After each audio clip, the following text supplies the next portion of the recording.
Salut à tous, on se retrouve aujourd'hui pour parler du FC Barcelone en ce vendredi 29 septembre. Et aujourd'hui c'est quoi? Aujourd'hui c'est bien sûr match. Le Barça ce soir joue, le Barça ce soir reçoit au Stade Montjuïc l'équipe du FC Séville. À 21 h le match est diffusé sur Beansport 2. Donc concernant la situation de Séville, c'est une équipe qui réalise un début de saison compliqué. Mais ça reste le FC Séville, ça reste toujours un adversaire coriace bien sûr pour le FC Barcelone. Donc voilà, bien sûr cette rencontre on va faire l'avant-match de ce match tout simplement. Donc la une du journal Mundo Deportivo aujourd'hui, réaction, voilà en une avec par exemple Lewandowski qui fait la une avec Sergio Ramos. Les gars, n'oubliez pas que Ramos joue du côté de Séville, donc il sera certainement titulaire ce soir. Donc la réaction surtout par rapport au dernier match où il y a eu 2 partout contre l'équipe de Majorque où l'équipe n'a pas super bien joué. Et la une du journal Sport aujourd'hui de nouveau c'est Lewandowski qui fait la une. Donc Lewandowski à la rescousse en espérant qu'il soit titulaire, lui qui avait commencé sur le banc lors du dernier match. Les photos de l'entraînement, donc focus sur ce Barça-Séville. Donc c'est les photos de l'entraînement hier, il n'y a pas d'entraînement aujourd'hui vu qu'il y a match ce soir, quelques photos, je le montre quasiment tous les jours. Donc Oriol Romeu, on peut voir le jeune Gavi, on peut voir Rafinha, Firmino Lopez, Inigo Martinez, Félix, Cancelo, Araujo ou même Jules Koundé ou même Ferran Torres. Voilà, quelques photos bien sûr. Et le groupe convoqué par Xavi pour la réception du FC Séville ce soir. Donc voilà, tous les joueurs, là sont les joueurs présents. Donc on sait des joueurs qui sont pas là comme Pedri. Pedri est blessé depuis pas mal de temps, il n'est bien évidemment pas là.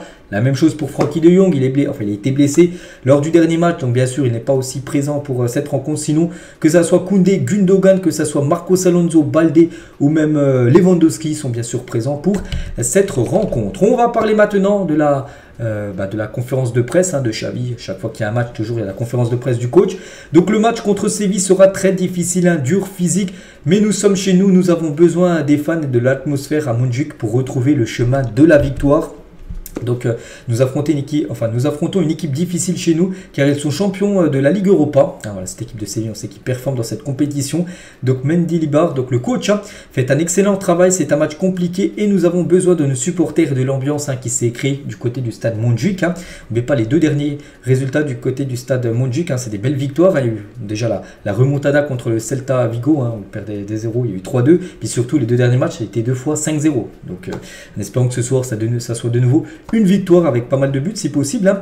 Il a dit également, donc il y a des moments dans le jeu où on voit que Lamine a 16 ans, le football se joue avec et sans ballon en faisant des efforts et c'est pour cela que je dis toujours qu'il faut le protéger. C'est un genre d'un très grand naturel, toujours avec Xavi. Donc les erreurs à Majorque étaient défensives. Nous devons maintenir la performance défensive de la saison dernière. C'est que les 2 buts inscrits par Majorque, c'est quasiment 2 cadeaux offerts par la défense du Barça. Donc à Majorque, on a été bon offensivement, mais on doit être plus efficace. Quand le staff analyse pourquoi nous ne gagnons pas à Majorque, ce n'est pas parce que nous n'avons pas créé d'occasion, mais plutôt parce que la question défensive a échoué. Il ne s'agit pas de cibler le gardien ou les défenseurs centraux, mais de cibler tout le monde. Ce n'est pas vrai qu'il est difficile pour nous de jouer contre des défenses à 5. Nous nous sommes créé beaucoup d'occasions, nous avons échoué défensivement, nous avons progressé en attaque, nous devons nous améliorer défensivement pour gagner. C'est vrai que c'est à chaque fois, il faut que tu marques 2 ou 3 buts dans une rencontre pour gagner le match, parce que tu prends 2 ou 3 buts, ça va être compliqué. Si tu ne prends pas de but, c'est vrai que tu as seulement un but à marquer pour gagner le match. C'est pour ça que le Barça doit retrouver son efficacité défensive de la saison dernière. N'oubliez pas que le Barça a gagné beaucoup de matchs, je crois moins plus de 10 matchs de Liga la saison dernière, sur le score seulement de 1-0. À chaque fois, ça donnait 3 points. Et à la fin du compte, le Barça a été champion de Liga. Nous devons y aller avec prudence avec Lamine, mais avec la conscience qu'il nous aidera pendant la saison. On est satisfait de voir Eric Garcia jouer à Girona et être bon. Girona est spectaculaire, c'est quand même premier leader de la Liga, les voisins de Gérone. Il faut toujours corriger les choses. Je pense que nous sommes sur la bonne voie. Lors du match contre le Betis et Anvers, tout semblait parfait et ce n'était pas le cas. Tout comme aujourd'hui, tout n'est pas négatif. Il a également dit, donc beaucoup de personnes sont blessées. Nous le voyons en Europe et nous devons faire attention à l'aspect physique. Les rotations sont super nécessaires. Nous en sommes convaincus que tu es obligé de faire souvent des rotations quasiment à chaque match. C'est un nouveau 11 de départ, tu ne peux pas aligner à chaque fois le même 11. Voilà, pratiquement tous les matchs, alors qu'il y a des matchs tous les 3 jours. Non, il dit que ce n'est pas possible, tu dois faire tourner les joueurs. C'est pour ça que par exemple Lewandowski a commencé sur le banc lors du dernier match. C'est pour ça que Lamine Yamal, là, depuis quelques matchs, il est sur le banc, parce que tu dois faire tourner les joueurs s'ils enchaînent trop les matchs. Et bien tout simplement, il y a des blessures. Souvent, je ne suis pas d'accord avec l'analyse des gens, mais vous êtes dans les médias et c'est votre travail. J'analyse de l'intérieur, je ne perds pas de temps avec les sensations extérieures. Je me concentre sur les joueurs.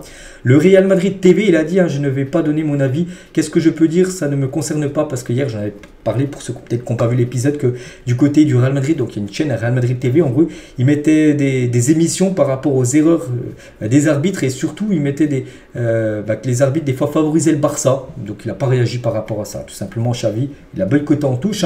L'affaire Negreira, il a dit, la semaine prochaine, il y en aura d'autres informations. Vous connaissez déjà mon avis. On n'a jamais été favorisé par les arbitres à notre demande qui le démontre. Voilà.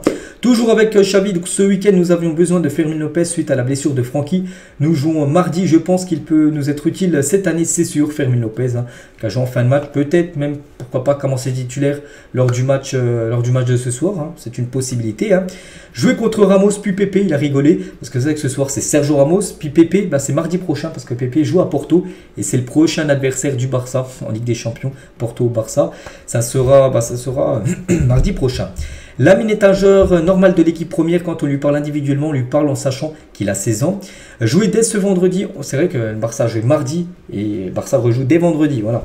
On fait beaucoup de vidéos, il y a peu de temps entre les matchs. C'est des jours de récupération et directement on demande de jouer au top niveau. Nous devons utiliser davantage la figure de Lamine. Il parle souvent de Lamine, le 1 contre 1, le débordement. Il parle également de Rafinha, entre toujours bien. On lui donne de la confiance pour qu'il soit bon, un peu comme Ferran, il travaille bien. Donc voilà toutes les déclarations de Xavi, j'essaie de tout vous donner.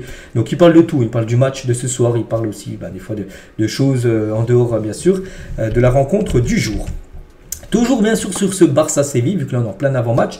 Donc les compos probables, donc là c'est la compo dans le journal Mundo Deportivo. On l'ouvre et ils mettent ça comme compo, aussi comme position. Donc Ter Stegen normalement au but, Balde, Koundé, Christensen, Cancelo, Romeu, Gavi, Gundogan milieu de terrain et devant Lamine Yamal, Lewandowski et Félix. Ça peut être ça, après ça peut bien sûr beaucoup bouger. Donc on n'est pas dans la tête de Xavi, mais ça pourrait ressembler à ça. Et la compo probable cette fois-ci du journal Sport, les deux unes que je vous montre tous les jours. Donc là bon c'est un peu en flou, mais on arrive quand même à voir les joueurs. Donc Ter Stegen, ils ont mis Marcos Alonso défenseur gauche, alors que là c'est plutôt Balde.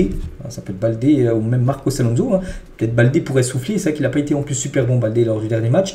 Donc Christensen, Koundé, Arrojo, le mettre défenseur droit, alors que là plutôt c'est Cancelo. Voilà.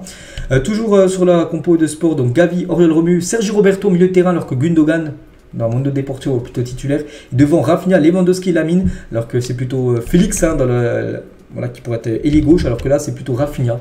Donc voilà, c'est deux journaux différents, bien sûr, Sport et Mundo Deportivo. Ils ont chacun leur compo probable pour cette rencontre, mais voilà, ça devrait ressembler à quasiment celle-là, on peut dire. La compo. Concernant le classement, avant d'affronter l'équipe de Séville, n'oubliez pas déjà une mise à jour, parce que l'Atlético a joué hier, c'était les derniers matchs de la 7e journée, donc le Barça est bien 3e de la Liga, donc seulement 2 points de retard sur le leader. Bien sûr, c'est une victoire et les deux devant perdre, et le Barça est leader, donc voilà, il n'y a rien. Donc l'équipe de Séville, ils sont combien? Ils sont 12e, ils ont gagné je crois leur dernier match, mais voilà, c'est une équipe peut-être en difficulté, mais attention, on sait que c'est une redoutable équipe ce soir que va affronter le FC Barcelone. Concernant toujours le match de ce soir, le Barça a annoncé qu'avant le match de ce soir contre Séville, les joueurs du Barça féminin qui ont participé à la Coupe du Monde recevront un hommage du club et des supporters. Donc en gros, avant le coup d'envoi, il y aura peut-être une petite cérémonie par rapport aux joueuses du FC Barcelone qui ont joué la Coupe du Monde et qui ont remporté cette Coupe du Monde féminine. Il y aura peut-être quelque chose qui sera organisé, 5-10 minutes bien sûr, pour les féliciter. Xavi voulait que Lewandowski se repose contre le Celta Vigo, mais l'attaquant lui a dit qu'il pouvait jouer contre Mallorca. Ils ont tous deux convenu qu'il y avait des matchs importants contre Séville et Porto. C'est pour ça du coup qu'il a commencé sur le banc lors du dernier match contre Mallorca. Mais ce soir, il devrait bien sûr être titulaire. Lewandowski, Frenkie de Jong, les gars, est crucial pour Barcelone, comme l'a montré le fait qu'Oriol Romeu ait du mal sans lui. Le duo défensif a également eu du mal à construire depuis l'arrière en l'absence de Frenkie, qui a l'habitude de descendre, de relancer le jeu et de casser les lignes. C'est vrai que tu le sens quand il n'est pas là. Frenkie de Jong, c'est pas la même équipe parce qu'on sait que c'est un joueur très important. De Jong, et De Jong veut continuer au Barça pendant longtemps. Vraiment, son objectif, c'est même, il pourrait même prolonger, mais peut-être avec une descente de salaire et un salaire à la baisse. Mais lui souhaite rester, bien sûr, rester le plus longtemps du côté du club. Malgré ce manque de temps de jeu, Marcos Alonso est l'un des leaders dans le vestiaire. Les plus jeunes le voient comme un exemple. Il pourrait peut-être commencer ce soir titulaire. On a vu avec la compo du Journal Sport, on l'a peut-être mis défenseur gauche, donc on verra. C'est vrai qu'il joue très peu, mais voilà, c'est un exemple pour les jeunes qui s'inspire tout simplement de la carrière de Marcos Alonso. Rafinha se sent très à l'aise lorsqu'il joue dans une position plus centrale au sein du milieu de terrain quand le Barça est en difficulté face au Celta. Il y a Mallorca qui évolue au milieu, laissant ainsi l'aile droite à Lamine Yamal. Cette configuration s'est avérée idéale à la fois pour lui et pour l'équipe. C'est son rôle, en gros il préfère le plus tout simplement le joueur Rafinha. Inigo Martinez a été déçu après sa sortie contre Mallorca en raison de sa performance lors de la rencontre où il n'a pas été super bon, même parce que quand il est sorti il a senti qu'il n'a pas fait un gros match. Les joueurs du Barça ont essayé de l'encourager, de le soutenir et personne ne lui a reproché la raison de sa chute. Donc voilà, concernant Inigo Martinez. Concernant Eric Garcia, il ne joue plus. Eric Garcia, enfin il est prêté à Girona. Le niveau d'Eric Garcia avec Girona amène le Barça à reconsidérer son évaluation sur le joueur. Garcia pourrait être convoqué avec l'Espagne pour la prochaine trêve, vu qu'il fait du gros taf maintenant. Il est certain que s'il continue à ce niveau, il aura des offres cet été et Barcelone pourra bénéficier financièrement de sa vente. C'est vrai que c'est fait une grosse année. Et le Barça, c'est à le vendre à l'été prochain, mais pourrait le vendre peut-être pour plus d'argent que ce qu'il aurait coûté, enfin s'il aurait été vendu là sur ce mercato, bien sûr, s'il fait des grosses performances. Et Eric Garcia a joué 2 fois Villarreal en ce début de saison, donc une fois avec le Barça, il a gagné et une fois avec l'équipe de Girona où il a été buteur, victoire 2-1, c'était avant-hier. Si tout se passe bien, Pedri reviendra après la trêve internationale. Donc la trêve internationale, c'est donc là il y a le week-end, là il y a un match. Encore le week-end prochain, il y a un autre match, puis après c'est la trêve. Pendant une dizaine de jours, il reviendra après cette trêve, voilà, d'ici à peu près moins d'un mois, on va dire 3 semaines, ce sera son retour pour Pedri. La bonne nouvelle les gars, le Barça annonce un bénéfice net après impôt de 304 millions d'euros en 2022-2023. Ça, on sait que c'est une très bonne nouvelle, on sait que les finances des fois, enfin pas des fois, elles sont dans le rouge. Et le communiqué officiel de la part du Barça par rapport aux finances du club disent en gros que il y a eu une grosse rentrée d'argent, un bénéfice même record net de 304 millions d'euros. Donc bien sûr, c'est de l'argent très bienvenu dans les caisses du club.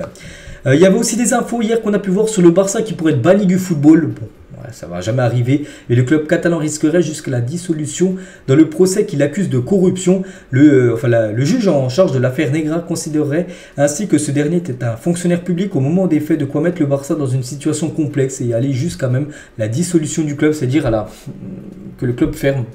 Voilà, c'est complètement de la folie, bien sûr. Donc voilà, ce qu'on peut voir, c'est bien sûr totalement fake. Enfin, on espère.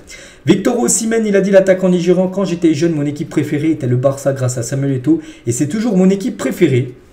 Voilà, donc ça passe pas dans les oreilles d'un sourd, que son équipe préférée, c'est le Barça.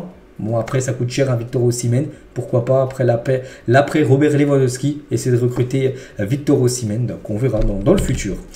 Toujours avec les infos mercato, le Barça est attentif aux situations de Sancho, Mathis de Ligt, Jorginho, Anthony Martial, Nico Williams et Kai Havertz. Bon, après il y a des joueurs, je pense que ça peut être des belles options. Il y a des joueurs que je ne vois pas du tout pourquoi ils viendraient et surtout qui coûtent trop cher, comme Kai Havertz. Les gars, Kai Havertz, il a été transféré plus de 80 millions d'euros. Si Arsenal le lâche, ce sera au moins cette somme-là. Donc non, Havertz, ça sert. Je vois pas pourquoi le Barça irait le chercher. Mais par exemple, des joueurs comme Sancho en prêt pour la deuxième partie de saison, c'est jouable. Et aussi Nico Williams, l'avoir l'été prochain vu qu'il est libre du côté de Bilbao, ça peut être aussi une option très crédible. L'Arabie Saoudite va continuer de presser pour signer Robert Lewandowski du côté du club. C'est vrai que Lewandowski, il avait déjà refusé lors du dernier mercato des offres saoudiennes et les clubs saoudiens vont encore revenir à la charge dès le prochain mercato hivernal. Et on finit les gars, bien sûr, avec le pronostic du match du jour ce soir, Barça-Séville. Comme d'habitude, un petit prono en commentaire. Donc moi, je vais partir sur la victoire du Barça ce soir 3-1 contre l'équipe du FC Séville. Donc voilà les gars ce qu'à va dire. J'espère que ça vous a plu. On se retrouve demain. On fera tout simplement le débriefing du match de ce soir. Et je vous laisse. Je vous souhaite un bon vendredi et à demain.